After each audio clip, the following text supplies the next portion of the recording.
નમસ્કાર મિત્રો, MS voice Gujarati YouTube ચેનલમાં તમારું હાર્દિક સ્વાગત છે. પીએમ કિસાન સન્માન નિધિનો 18મા હપ્તાની તારીખ જાહેર થઈ ચૂકી છે. જો તમે હજુ સુધી પીએમ કિસાનનું ફોર્મ ભરેલ નથી તો તમે નવું ફોર્મ કેવી રીતે ઓનલાઈન ભરી શકશો, તેમાં તમારે લેન્ડ રજીસ્ટ્રેશન નંબર કયો લખવાનો થશે, ખસરા નંબર કયો લખવાનો થશે, ઓનલાઈન ફોર્મ ભરવા માટે તમારી પાસે કયા જરૂરી ડોક્યુમેન્ટની જરૂર પડશે તથા એક સાથે 18 હપ્તાના 36,000 રૂપિયા તમને કેવી રીતે મળશે તેની સંપૂર્ણ માહિતી તમને આ વિડીયોમાં આપવામાં આવશે. તેના માટે વિડીયોના અંત સુધી જરૂર બન્યા રહેજો ને ચેનલને સબસ્ક્રાઇબ કરવાની બાકી હોય તો ચેનલને સબસ્ક્રાઇબ પણ કરી લેજો. ફોર્મ તમે કેવી રીતે ભરી શકશો, તો ફોર્મ તમારે ઓનલાઈન ભરવાનું રહેશે પીએમ કિસાનની વેબસાઇટ ઉપર. ફોર્મ ભરવા માટે તમારી પાસે કયા ડોક્યુમેન્ટ હોવા જોઈએ, તો સૌપ્રથમ તમારી પાસે આધાર કાર્ડ હોવું જરૂરી છે અને તેમાં મોબાઈલ લિંક હોવો જોઈએ ને તેમાં ખેતરના 7 બારના ઉતારા. ફોર્મ ભરવા માટે સૌપ્રથમ તમારે ગૂગલમાં જવાનું છે અને જ્યાં તમારે પીએમ કિસાન લખવાનું છે અને પછી ક્લિક કરી દેવાની છે. પછી તમારે અહીંયા પર ક્લિક કરવાનું છે. પછી તમારી સમક્ષ આ પ્રકારની વિન્ડો ઓપન થશે, જેમાં તમારે ન્યૂ ફાર્મર રજીસ્ટ્રેશન પર ક્લિક કરવાનું છે.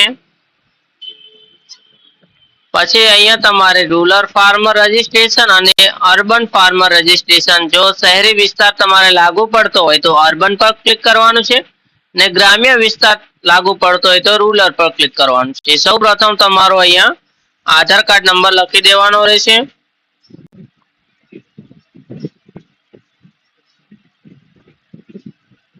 પછી તમારો ચાલુ મોબાઈલ નંબર લખી દેવાનો છે. પછી અહીંયા તમારે રાજ્ય સિલેક્ટ કરી લેવાનું છે ને પછી અહીંયા આપેલો કેપ્ચા કોડ તમારે અહીંયા લખી દેવાનો છે. પછી ગેટ ઓટીપી પર ક્લિક કરવાનું છે.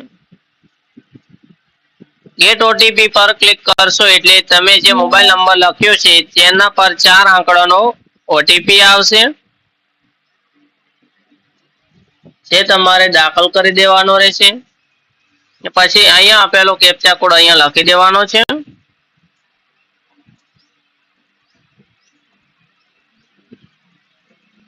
ને પછી તમારે સબમિટ પર ક્લિક કરવાનું છે.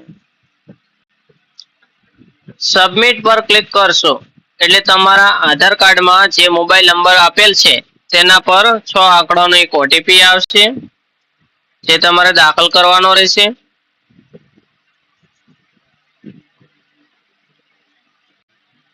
ને જો ઓટીપી ના આવે તો ડીડ નોટ રિસીવ ઓટીપી અને રિસેન્ટ ઓટીપી પર ક્લિક કરશો એટલે ફરી તમારા મોબાઈલ નંબર પર ઓટીપી આવશે.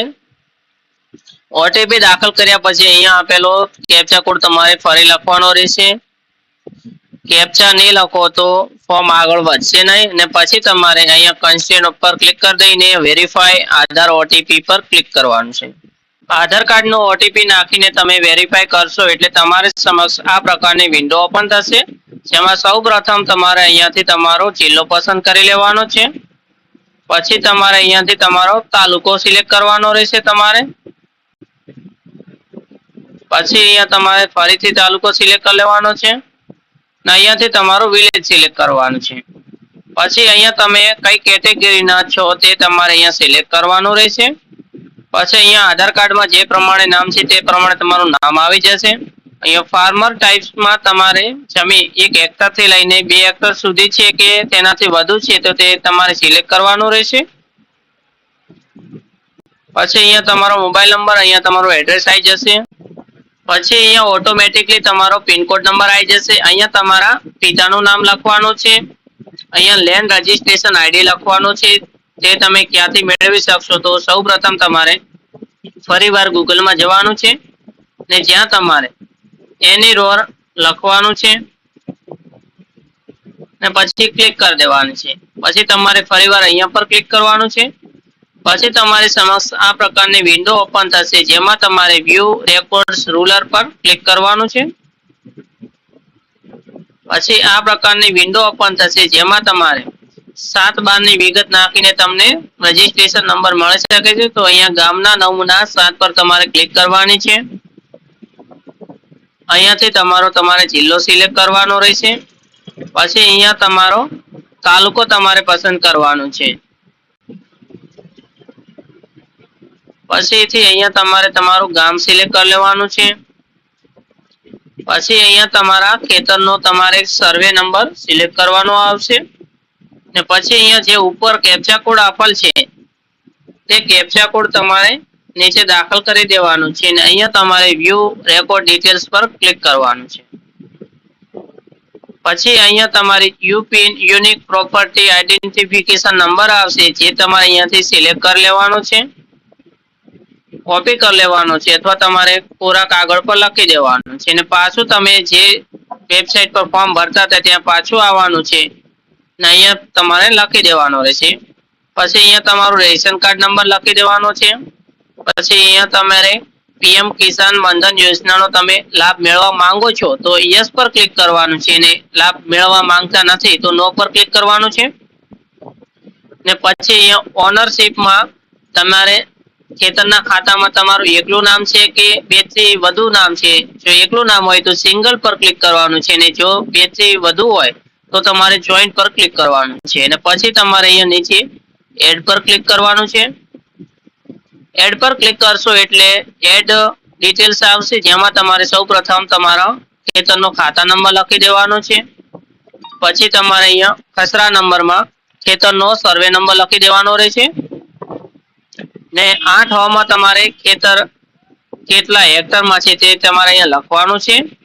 પછી લેન્ડ ટ્રાન્સફર સ્ટેટસમાં તમારે જમીનમાં તમારું નામ 1 ફેબ્રુઆરી 2019 પહેલા થયું છે ટ્રાન્સફર કે 1 ફેબ્રુઆરી 2019 પછી થયું છે તે તમારે અહીંયા સિલેક્ટ કરવાનું રહેશે। અહીંયા લેન્ડ ટ્રાન્સફર ડિટેલ્સમાં જો જમીન તમને તમારા પતિના મૃત્યુ પછી મળે છે, તમારા પિતાના મૃત્યુ પછી તમને વારસાગત જમીન મળે છે કે તમે જમીન ખરીદી છે અથવા સરકાર તરફથી તમને મળે છે તે તમારે અહીંયા સિલેક્ટ કરવાનું છે। પછી અહીંયા જમીન જે તારીખે તમારા નામે થાય છે વારસાગતમાં તમારું નામ આવ્યું છે તે તમારે તારીખ અહીંયા લખી દેવાની છે।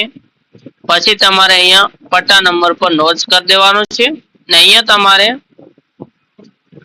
તમારા પિતાનો આધાર કાર્ડ નંબર લખી દેવાનો છે। આઇડેન્ટિફિકેશન પ્રીવિયસ ઓનર નો આધાર કાર્ડ નંબર લખી દેવાનો છે અને પછી તમારે એડ પર ક્લિક કરવાનું છે। અહીંયા અપલોડ સપોર્ટિંગ ડોક્યુમેન્ટમાં 200 KB ની PDF માં તમારે 7/12 અથવા 8 બંનેમાંથી કોઈ પણ એક તમારે એડ કરીને અહીંયા ચૂઝ ફાઇલ પર ક્લિક કરીને PDF બનાવીને અપલોડ કરી દેવાનો છે અને સેવ પર ક્લિક કરવાનું છે। સેવ કરશો એટલે તમારે સમક્ષ આ પ્રકારનો નવો વિન્ડો ઓપન થશે જેમાં record has been submitted successfully પછી અહીંયા તમારો ફાર્મર રજિસ્ટ્રેશન આઈડી નંબર આવી જશે જે તમારે નોંધી લેવાનો છે ને પછી તમે સ્ટેટસ ઓફ રજિસ્ટ્રેશનમાં જશો તો અહીંયા તમારે સૌપ્રથમ તમારો આધાર કાર્ડ નંબર લખી દેવાનો છે અને બાજુમાં આપેલો કેપ્ચા કોડ તમે લખીને સર્ચ પર ક્લિક કરશો એટલે તમારી સમક્ષ અહીંયા ફાર્મર એપ્લિકેશન સ્ટેટસ ઓપન થશે જેમાં સૌપ્રથમ તમારું અહીંયા નામ આપેલ છે, તમારા પિતાનું નામ, તમારો આધાર કાર્ડ નંબર, ફોર્મ ભરતા સમયે તમે જે મોબાઈલ નંબર લખ્યો છે તે મોબાઈલ નંબર આવી જશે, રજીસ્ટ્રેશન તારીખ આવી જશે અને પછી અહીંયા સ્ટેટસમાં pending for approval sub district block લખેલા આવશે। પછી આવું લખેલા આવો તો તમારે શું કરવું તેની પણ તમને માહિતી આપવામાં આવશે, તેના માટે વિડીયોના અંત સુધી બન્યા રહેજો। ફોર્મ ભર્યા પછી કેવી રીતે પાસ થશે અને ક્યાં જમા કરાવવાનું રહેશે તો તમારે સૌપ્રથમ તમારે અહીંયા સ્ટેટસ દેખી લેવાનું છે ને પછી તમારે ઓનલાઈન ફોર્મ ની પ્રિન્ટ કાઢી લેવાની છે ને તમારી નજીકની તાલુકા પંચાયત કચેરીમાં જવાનું છે જ્યાં તમારે નીચે મુજબના ડોક્યુમેન્ટ લઈ જવાના રહેશે।